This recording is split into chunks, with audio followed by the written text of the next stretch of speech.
Assalamualaikum warahmatullahi wabarakatuh. Berjumpa kembali dengan saya, Paris Hussein Nganje, kelas MPI 5F. Pada kesempatan ini, saya akan menjelaskan seluruh materi yang ada pada mata kuliah Manajemen Public Relation.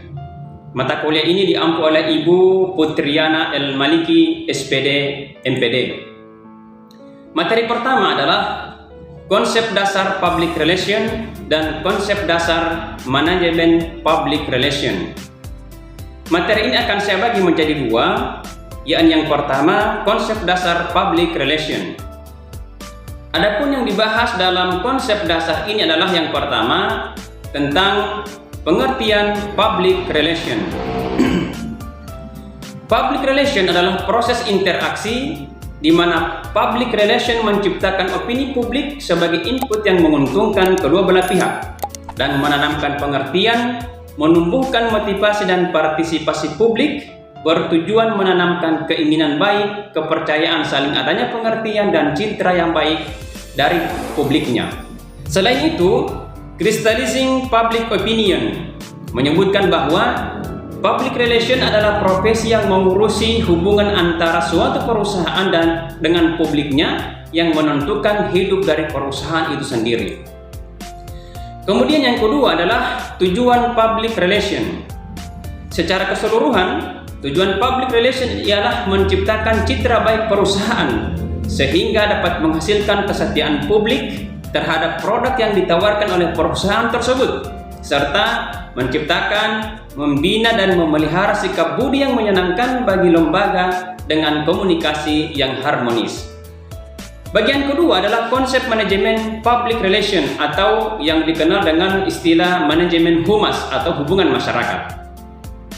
Manajemen hubungan masyarakat ialah proses penelitian, perencanaan, pelaksanaan dan pengevaluasian suatu kegiatan komunikasi yang disponsori oleh suatu organisasi.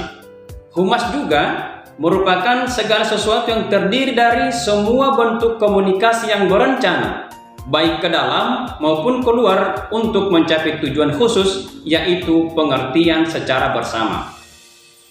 Kemudian materi yang berikutnya adalah materi kedua adalah tentang hakikat manajemen hubungan masyarakat di sekolah. Yang pertama, pengertian manajemen humas di sekolah. Humas secara umum adalah fungsi yang khas antara organisasi dengan publiknya, atau dengan kata lain antara lembaga pendidikan dengan warga yang berada di dalam lembaga pendidikan. Nah, warga yang berada di dalam pendidikan ini adalah ada kepala sekolahnya, ada tenaga pendidik dan tenaga pendidikan, serta siswa. Dan warga yang berada di luar lembaga pendidikan, nah ini bisa termasuk wali murid, masyarakat, institusi luar, dan partner sekolah itu sendiri. Kemudian, model manajemen humas di sekolah.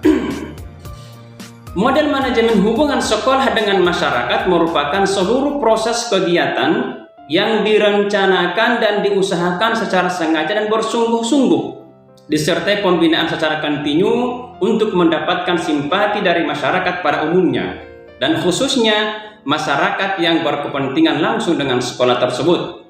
Simpati masyarakat akan tumbuh melalui upaya-upaya sekolah dalam menjalin hubungan secara intensif dan proaktif, di samping membangun citra lembaga yang baik.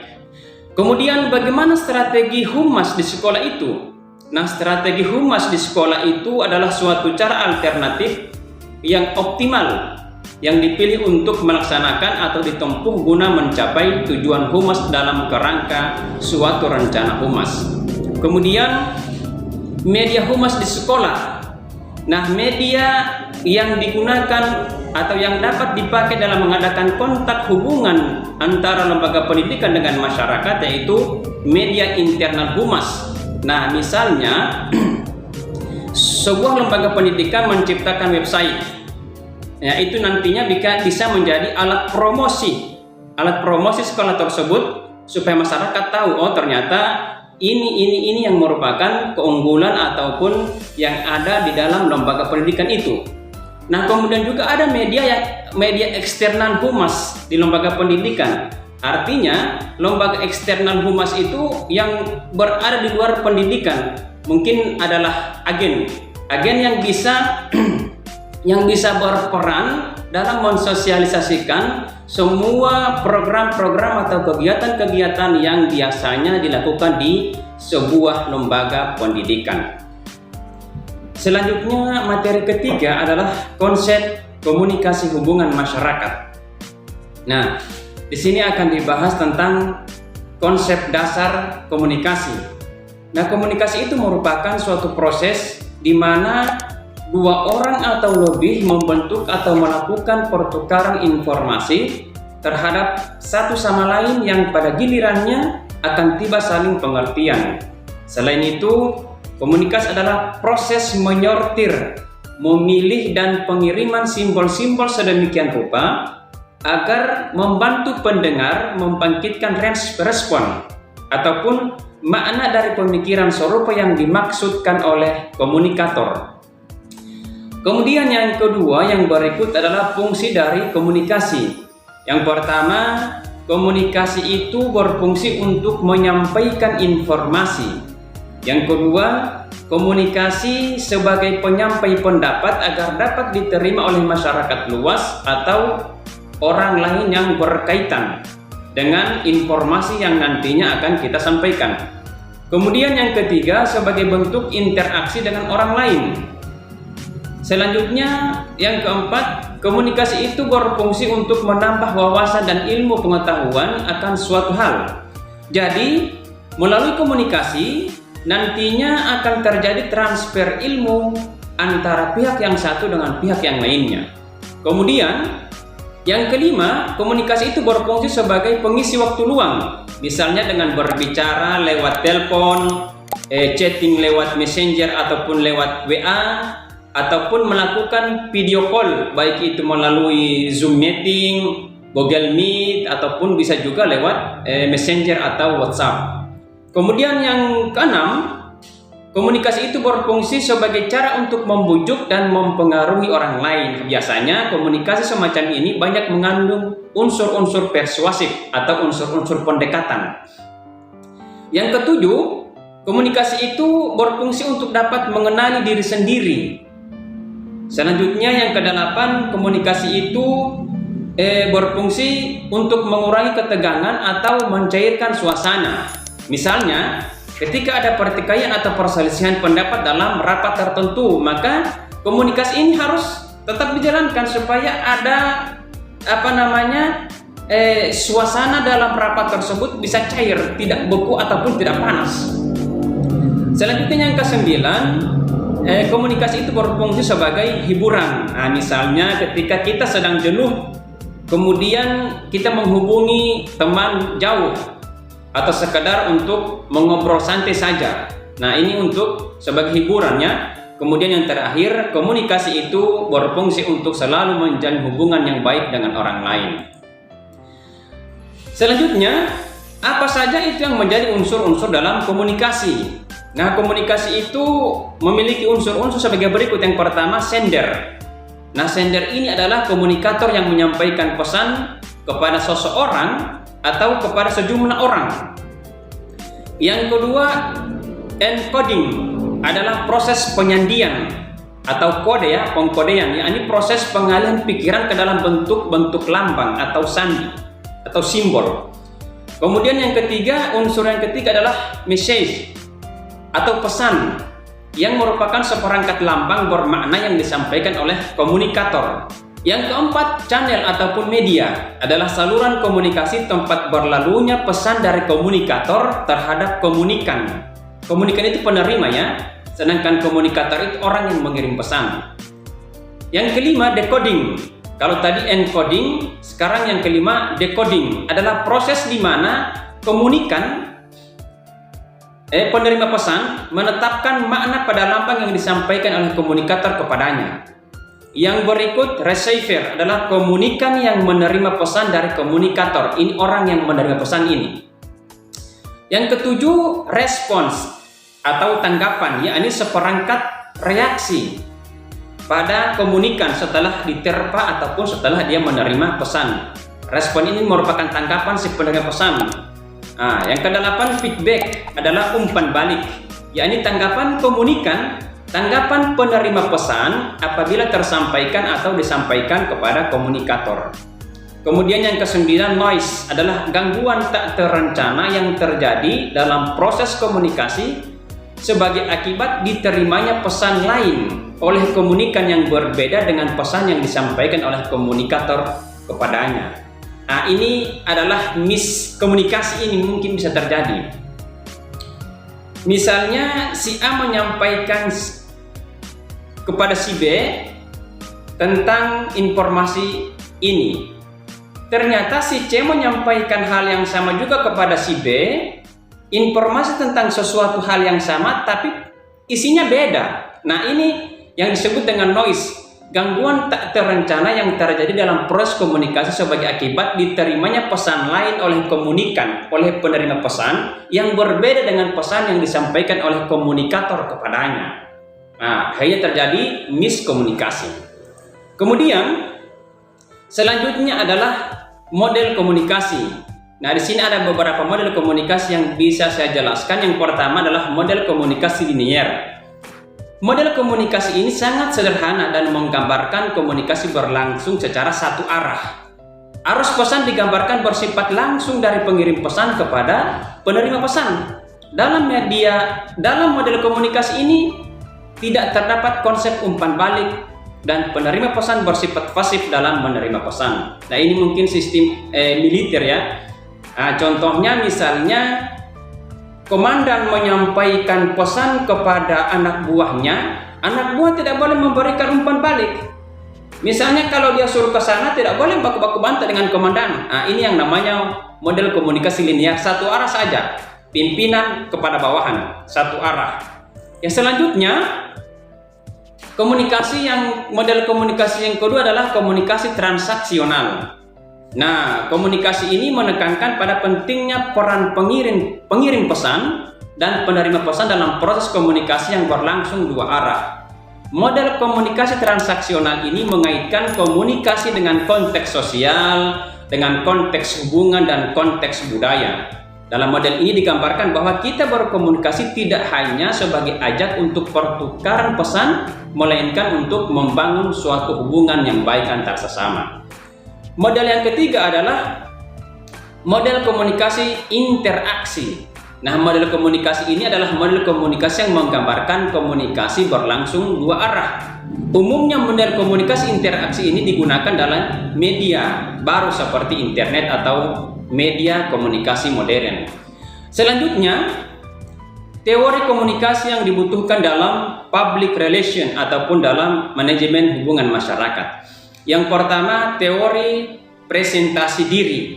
Nah, teori ini lebih menekankan pada penampilan kita sendiri sebagai informan atau sebagai penyampai pesan. Hal ini pada umumnya lebih diperhatikan pada seorang promotor atau seorang presentator ataupun public relation ketika menyampaikan atau mempresentasikan sesuatu kepada receiver ataupun audiens. Teori yang ketiga adalah teori kumpulan tindakan. Nah, teori kumpulan tindakan ini merupakan teori di mana akan digunakan ketika memberikan informasi dan sebagai pengujian cara kita mengatur pengetahuan dalam pikiran dan pengalaman. Kemudian yang ketiga adalah teori tindakan bicara, yakni tentang bagaimana manusia bisa memahami melalui susunan kata-kata. Materi selanjutnya adalah materi tentang organisasi humas. Nah, yang pertama yang dibahas dalam organisasi humas ini adalah konsep organisasi public relation.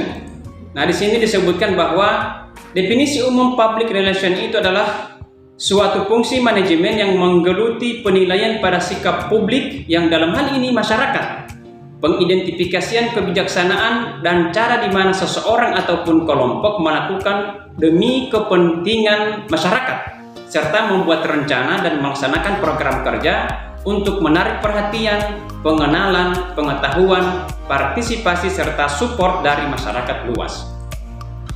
Berikut adalah unsur-unsur kehumasan. Nah, ini unsur-unsur kehumasan ini yang pertama adalah men dan women. Ialah manusia laki-laki dan perempuan, salah satu pihak yang memerankan peranan penting atas keberhasilan kinerja manajemen dan terlibat langsung dalam perjalanan ataupun proses manajemen tersebut. Kemudian yang kedua adalah material atau alat yang diperlukan, yaitu melibatkan barang-barang atau sesuatu yang harus kita beli dan dipersiapkan agar bisa menunjang keberhasilan dari proses manajemen tersebut. Selanjutnya adalah mesin atau mesinnya. Di sini mungkin sarana prasarana yang kita gunakan, yaitu meliput seluruh alat atau barang yang mendorong untuk melaksanakan proses dalam manajemen. Berikut adalah metode atau metode. Di sini mungkin adalah cara yang kita pakai dalam menjalankan proses manajemen agar sesuai dengan apa yang kita harapkan. Kemudian yang berikut money atau dana, ialah anggaran yang kita butuhkan harus benar-benar sesuai dengan program yang sudah kita rencanakan agar supaya tercapai tujuan yang maksimal. Yang berikut adalah market atau pasar, ialah khalayak yang dijadikan sasaran untuk menjalankan proses kegiatan manajemen. Selanjutnya, ruang lingkup manajemen kehumasan. Yang pertama, pengolahan dan pengumpulan data. Pengolahan dan pengumpulan data bermanfaat untuk memberikan informasi kepada lembaga dan khalayak umum, serta bisa sebagai umpan balik informasi dari lembaga dan masyarakat. Kemudian yang kedua adalah penerangan. Dalam hal ini, tugasnya memberikan informasi kepada masyarakat melalui media massa berkaitan tentang kebijakan dan pelaksanaan program kerja lembaga atau institusi tersebut. Selanjutnya, publikasi. Nah, publikasi ini adalah semua kebijakan dan kegiatan yang dilakukan oleh lembaga atau institusi tersebut harus dipublikasikan ataupun diperkenalkan kepada masyarakat supaya masyarakat tahu. Kemudian yang berikut adalah peran humas dalam organisasi. Nah, yang pertama, expert practitioner. Perannya adalah menciptakan kebijakan komunikasi, mendeteksi masalah public relation, merencanakan serta memberikan rekomendasi tindakan yang harus dilakukan, kemudian dipercaya orang banyak. Berikut, bertanggung jawab penuh atas kegagalan dan keberhasilan sebuah program. Yang kedua, sebagai communication facilitator, perannya adalah menjaga agar pihak manajemen selalu mendapat informasi baru. Yang kedua, memastikan setiap orang dalam organisasi mendapatkan informasi. Yang ketiga, melakukan audit terhadap komunikasi. Yang berikut, melaporkan setiap hasil survei opini publik. Berikut, menciptakan peluang agar pihak manajemen selalu mendengarkan pandangannya. Dan yang terakhir, menjadi wakil sebuah organisasi di setiap acara dan pertemuan penting. Yang ketiga, problem solving facilitator. Perannya adalah mampu bekerja sama dengan pihak manajemen dalam meningkatkan keterampilan. Yang kedua, memenuhi kebutuhan mengenai perencanaan public relation yang sistematis. Yang ketiga, menjaga agar nantinya dari pihak manajemen selalu terlibat secara aktif di kegiatan perusahaan. Yang keempat, meningkatkan partisipasi manajemen. Kelima, berperan sebagai katalis. Dan yang terakhir, membuat sejumlah alternatif guna memecahkan masalah-masalah yang ada. Yang keempat, communication technician. Nah, perannya adalah pertama, menulis berbagai materi untuk keperluan press release. Yang kedua, menulis ataupun mengedit kembali untuk memastikan tata bahasa yang digunakan apakah sudah benar atau masih ada kesalahan. Yang berikut, menangani aspek-aspek teknis. Berikutnya lagi, memproduksi pamflet dan brosur untuk kebutuhan promosi. Selanjutnya, melakukan aktivitas fotografi dan desain grafis. Dan yang berikut, menyimpan kontak dengan media dan mengirimkan pesan press release. Selanjutnya, materi berikut adalah organisasi kehumasan baik dalam negeri maupun luar negeri, yaitu Perhimpunan Hubungan Masyarakat Indonesia atau yang disingkat dengan Perhumas. Yang berikut, Asosiasi Perusahaan Public Relation Indonesia atau disingkat APRI. Selanjutnya, organisasi kehumasan yang ada di luar negeri, ya salah satunya adalah Public Relations Society of America, PRSA. Ini organisasi humas yang ada di Amerika Serikat. Kemudian Institute Public Relations of British, ini mungkin di Inggris ini ya. Dan yang berikut International Public Relations Association. Materi selanjutnya adalah tentang menentukan masalah manajemen public relation. Yang pertama, konsep dasar penentuan masalah public relation. Nah, sebenarnya apa itu masalah? Nah, masalah itu adalah kesenjangan antara apa yang seharusnya atau apa yang menjadi harapan dan apa yang ada dalam kenyataan. Artinya, antara harapan dan kenyataan itu tidak sesuai. Nah, kesenjangan tersebut mungkin dapat mengacu pada ilmu pengetahuan, teknologi, ekonomi, politik, sosial budaya, pendidikan, dan lain sebagainya. Dalam ranah ilmu sosial, masalah didefinisikan sebagai ketidaksesuaian yang signifikan dan tidak diinginkan antara standar kebersamaan dan kondisi yang nyata. Dengan kata lain, sebuah situasi tidak terduga yang tidak sejalan dengan tata nilai yang dianut sekelompok orang yang menyetujui adanya tindakan untuk mengatasi situasi. Selanjutnya, bagaimana cara menentukan masalah public relation? Nah, di sini ada beberapa langkah yang harus kita tempuh. Yang pertama adalah penilaian atas suatu masalah dapat diungkapkan dalam bentuk pernyataan masalah yang dirumuskan secara tertulis. Nah, ini menentukan masalah humas ya. Kemudian yang kedua, pernyataan masalah harus menggunakan istilah yang spesifik dan terukur. Artinya tidak berbelit-belit masalah yang sudah disusun itu. Yang berikut, pernyataan masalah terdiri dari pernyataan yang singkat dan sederhana, yaitu jawaban atas pertanyaan. Kemudian untuk memahami situasi, kita memerlukan informasi atau data intelijen. Artinya, sebelum kita menentukan masalah itu, jadi kita harus menerima dulu data yang disampaikan oleh misalnya data intelijen, supaya kita bisa menentukan masalah ini apa sebenarnya. Selanjutnya, analisis situasi. Setelah dapat merumuskan pernyataan masalah, maka langkah selanjutnya adalah melakukan analisis situasi. Analisis situasi terdiri atas seluruh latar belakang masalah yang dibutuhkan untuk memperluas atau memberikan gambaran secara lebih rinci atas pernyataan masalah yang telah disusun sebelumnya. Melalui penelitian yang dilakukan sebelum merencanakan program pengemasan, dapat diuji ketepatan asumsi mengenai siapa khalayak yang bersangkutan, apa yang mereka ketahui, bagaimana perasaan mereka, bagaimana mereka terlibat atau berpengaruh, informasi apa yang mereka anggap penting, serta bagaimana mereka menggunakannya dan bagaimana juga mereka mendapatkan informasi tersebut. Materi selanjutnya adalah tentang perencanaan program public relation.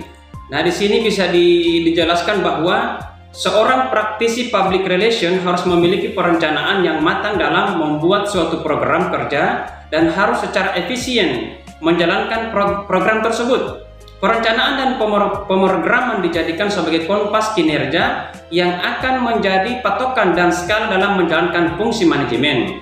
Perencanaan itu sendiri terdiri dari yang berwujud dan yang tidak berwujud.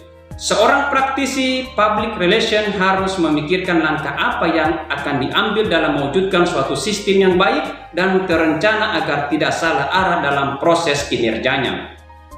Perencanaan yang baik serta pembentukan suatu program yang efektif dan efisien akan berdampak positif bagi perusahaan dan organisasi yang bersangkutan. Hal ini secara otomatis menguntungkan secara materi bagi perusahaan dalam jangka waktu tertentu dari hasil kinerja tersebut.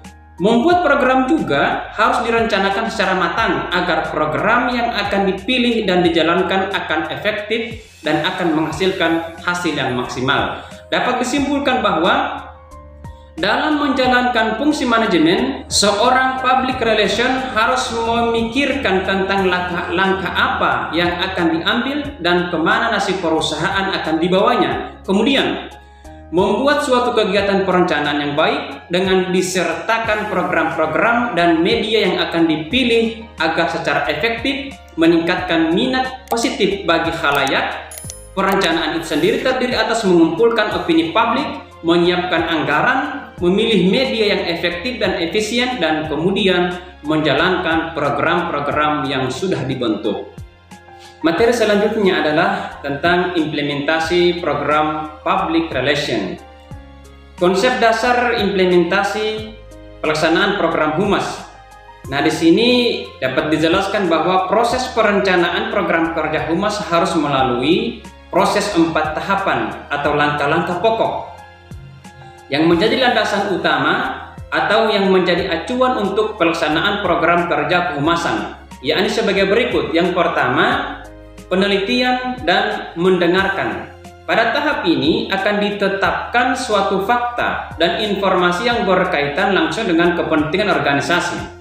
Penemuan fakta dilakukan untuk mengetahui apakah opini, sikap dan reaksi dalam masyarakat menunjang atau justru menghambat organisasi, instansi atau perusahaan. Langkah yang kedua adalah perencanaan dan mengambil keputusan.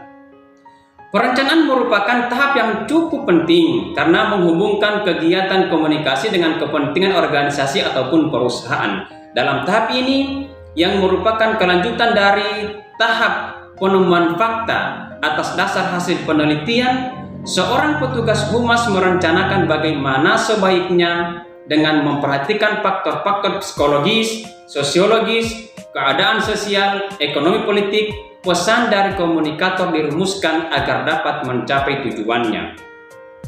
Tahap ketiga adalah komunikasi pelaksanaan. Tahapan komunikasi tidak terlepas dari perencanaan tentang bagaimana mengkomunikasikan dan apa yang akan dikomunikasikan, sehingga menimbulkan kesan-kesan yang secara efektif mempengaruhi pihak-pihak yang dianggap penting dan berpotensi dalam upaya memberikan dukungan sepenuhnya. Yang keempat, membuat kebijakan. Karena masalah kehumasan bisa disebabkan faktor komunikasi dan non-komunikasi, maka humas perlu mengusulkan program tindakan untuk menunjang proses penyelesaian masalah. Yang berikut adalah membuat strategi aksi. Nah, di sini dijelaskan bahwa strategi merupakan suatu pendekatan yang semua berkaitan dengan pelaksanaan, gagasan, perencanaan serta eksekusi dalam aktivitas yang memiliki kurun waktu tertentu. Strategi yang baik ada pada koordinasi dalam tim kerja, mempunyai tema serta melakukan identifikasi faktor pendukung yang sesuai dengan prinsip pelaksanaan gagasan yang rasional, efisien dalam melakukan pendanaan serta mempunyai cara untuk sebuah tujuan secara efektif dan efisien. Oleh karena itu, manajemen aksi merupakan suatu usaha, cara yang digunakan untuk mengatur suatu masa agar aksi terdapat koordinasian dan sesuai dengan rencana dan target awal hingga mencapai hasil yang diinginkan. Selanjutnya adalah membuat komponen strategi komunikasi. Strategi komunikasi adalah perencanaan dalam penyampaian pesan melalui kombinasi berbagai unsur komunikasi seperti frekuensi, formalitas, isi dan saluran komunikasi sehingga pesan yang ingin disampaikan mudah diterima dan dipahami serta bisa mengubah sikap ataupun perilaku sesuai dengan tujuan komunikasi. Adapun komponen-komponen dalam menyusun strategi komunikasi ialah yang pertama, mengenali sasaran komunikasi. Nah, kita harus tahu dulu siapa yang akan kita ajak untuk berkomunikasi. Kemudian tujuan pesan komunikasi yang kita bawa itu kita harus tahu apa tujuan kita atau apa tujuan isi pesan yang akan kita sampaikan kepada penerima pesan ini. Kemudian yang ketiga adalah pemilihan media komunikasi. Nah, kita harus jeli dan harus lihai dalam memilih media komunikasi yang akan kita pakai supaya dia bersesuaian dengan orang yang nantinya menerima pesan yang akan kita sampaikan. Materi berikutnya adalah tentang evaluasi program public relation. Yang pertama adalah konsep dasar evaluasi program public relation. Pengertian evaluasi program kehumasan. Yang pertama yang harus kita pilih dulu adalah tentang pengertian evaluasi. Evaluasi adalah alat manajemen yang berorientasi pada tindakan dan proses. Informasi yang dikumpulkan kemudian dianalisa sehingga relevansi dan efek serta konsentrasinya. Kemudian, pengertian program dan evaluasi program. Nah, di sini Program dan evaluasi program mencakup 3 hal. Yang pertama, program adalah suatu rencana yang melibatkan berbagai unit yang berisi kebijakan dan rangkaian kegiatan yang harus dilakukan dalam kurun waktu tertentu. Yang kedua, evaluasi adalah kegiatan untuk mengumpulkan informasi tentang cara bekerjanya sesuatu. Selanjutnya, informasi tersebut digunakan untuk menentukan alternatif yang tepat dalam mengambil suatu keputusan. Kemudian, evaluasi tahap persiapan. Dalam pelaksanaan program yang direncanakan oleh praktisi public relation, kadang-kadang bahkan secara berkala ada beberapa informasi yang cukup penting atau vital tidak tersampaikan seperti yang telah dipersiapkan. Nah, untuk itu, penilaian yang sistematis perlu dilakukan untuk menentukan kecukupan informasi dasar yang akan disampaikan untuk digunakan pada saat perencanaan program. Penilaian atau evaluasi juga menentukan serta menilai kecukupan pengumpulan informasi dan langkah cerdas dalam fase persiapan program. Selanjutnya, kegiatan evaluasi persiapan itu meliputi hal-hal sebagai berikut. Yang pertama, evaluasi kelengkapan informasi. Yang kedua, evaluasi kesesuaian antara isi pesan dan kegiatan yang akan dilakukan. Dan yang ketiga, evaluasi kualitas pesan dan kegiatan penyampaian pesan. Selanjutnya, evaluasi tahap pelaksanaan. Evaluasi program public relation yang paling sering dilakukan adalah tahap implementasi. Pendekatan ini melibatkan perhitungan jumlah publikasi yang dicetak dan siaran berita yang didistribusi, cerita yang ditempatkan di media. Evaluasi ini berawal dari penyimpanan catatan distribusi, yaitu jumlah pesan yang dikirim. Tujuan pelaksanaan evaluasi pelaksanaan adalah menilai berbagai kegiatan yang telah dilaksanakan, seberapa efektif pelaksanaan suatu program kehumasan, serta seberapa efektif pula pesan yang disebarkan kepada khalayak ramai. Kemudian, kegiatan yang dilakukan dalam tahap evaluasi pelaksanaan meliputi hal-hal sebagai berikut. Yang pertama, evaluasi jumlah pesan yang dikirim ke media massa serta kegiatan yang sudah dirancang. Kemudian yang kedua, evaluasi jumlah pesan yang sudah diberikan serta kegiatan yang dilaksanakan. Dan yang ketiga adalah evaluasi jumlah khalayak yang menerima pesan dan jumlah khalayak yang mengetahui kegiatan kehumasan. Selanjutnya, yang terakhir adalah evaluasi tahap efek.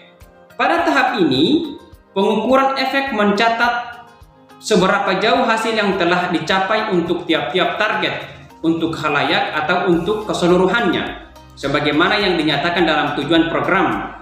Tahap ini digunakan untuk mengukur berbagai variabel pengetahuan, kesadaran dan pemahaman khalayak sebelum program public relation dimulai dibandingkan dengan hasil pengukuran setelah program public relation dilaksanakan.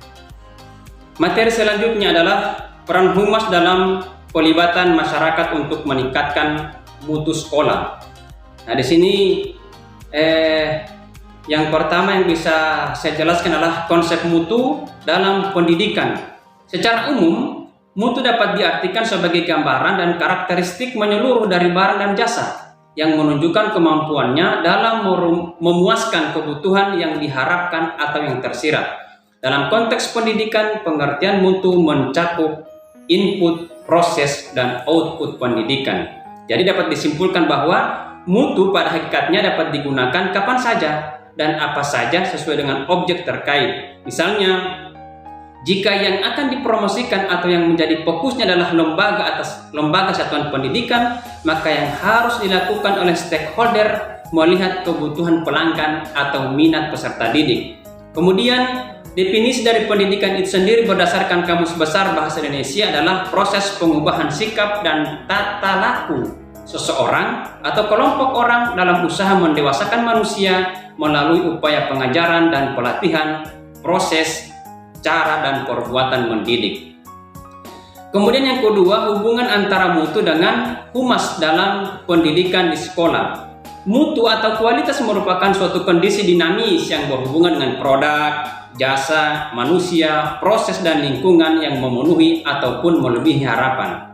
Kemudian, mutu adalah sebuah proses terstruktur untuk memperbaiki keluaran yang dihasilkan. Sedangkan humas dapat diartikan sebagai rangkaian kegiatan organisasi atau instansi untuk menciptakan hubungan yang harmonis dengan masyarakat atau pihak-pihak tertentu di luar organisasi tersebut agar mendapat dukungan terhadap efisiensi dan efektivitas pelaksanaan kerja secara sadar dan sukarela. Hubungan masyarakat dengan sekolah pada hakikatnya merupakan suatu sarana yang sangat berperan dalam membina dan mengembangkan pertumbuhan pribadi peserta didik di sekolah. Sekolah dan masyarakat memiliki hubungan yang sangat erat dalam mencapai tujuan sekolah atau pendidikan secara efektif dan efisien. Nah, tujuan tersebut adalah untuk memajukan kualitas pembelajaran dan pertumbuhan. Yang kedua, memperkokoh tujuan serta meningkatkan kualitas hidup dan penghidupan masyarakat. Dan yang ketiga, menggairahkan masyarakat untuk menjalin hubungan dengan sekolah. Jadi, dapat disimpulkan bahwa hubungan antara mutu dan humas dalam pendidikan di sekolah sangat erat. Sebab dalam pendidikan di sekolah tujuannya adalah meningkatkan mutu pendidikan dengan adanya dukungan dari masyarakat dan stakeholder terkait. Yang ketiga, peran humas dalam melibatkan masyarakat untuk meningkatkan mutu pendidikan. Peran humas dalam melibatkan masyarakat merupakan suatu sarana yang sangat berperan dalam membina dan mengembangkan pertumbuhan pribadi peserta didik di lembaga pendidikan untuk meningkatkan mutu sekolah. Nah, di sini disebutkan bahwa peran humas dalam melibatkan masyarakat untuk meningkatkan mutu pendidikan yaitu dengan membuat program perencanaan hubungan sekolah dan masyarakat secara terperinci, yaitu dengan melibatkan masyarakat sekitar sekolah dan orang tua siswa memberi dampak yang baik bagi program sekolah, terutama wakil kepala sekolah bidang hubungan sekolah dan masyarakat ataupun humas dalam membuat program tersebut khususnya dengan komite sekolah, sehingga masyarakat mendapatkan informasi yang lengkap dari sekolah tentang program sekolah yang terlibatnya masyarakat serta orang tua siswa dalam peningkatan mutu sekolah. Yang kedua, dalam pelaksanaan kegiatan humas, sekolah memberdayakan seluruh sumber daya yang ada dari sekolah, komite sekolah, dan orang tua siswa. Dengan terlibatnya mereka dalam sebuah kegiatan sekolah, diharapkan dapat meningkatkan mutu pendidikan. Dan yang ketiga, timbulnya hambatan dalam hubungan sekolah dan masyarakat disebabkan oleh faktor kesadaran, motivasi, dan minat yang masih kurang dari orang tua siswa dan masyarakat akan berdampak pada peningkatan mutu pendidikan. Oleh karena itu, untuk mengatasi masalah ketiga ini, maka praktisi public relation yang ada di sekolah harus giat dalam mensosialisasikan semua program-program ataupun kegiatan-kegiatan yang sedang ataupun yang akan dilaksanakan dalam lembaga pendidikan tersebut, supaya minat dan motivasi masyarakat, orang tua siswa, dan stakeholder yang berada di lingkungan sekolah tersebut bisa dipengaruhi karena ada kegiatan yang bisa kita promosikan kepada masyarakat. Itulah materi manajemen public relation yang bisa saya sampaikan. Lebih dan kurangnya saya mohon maaf. Wallahu muwaffiq ila aqwamit thoriq. Billahi fi sabilillah fastabiqul khairat. Wassalamualaikum warahmatullahi wabarakatuh.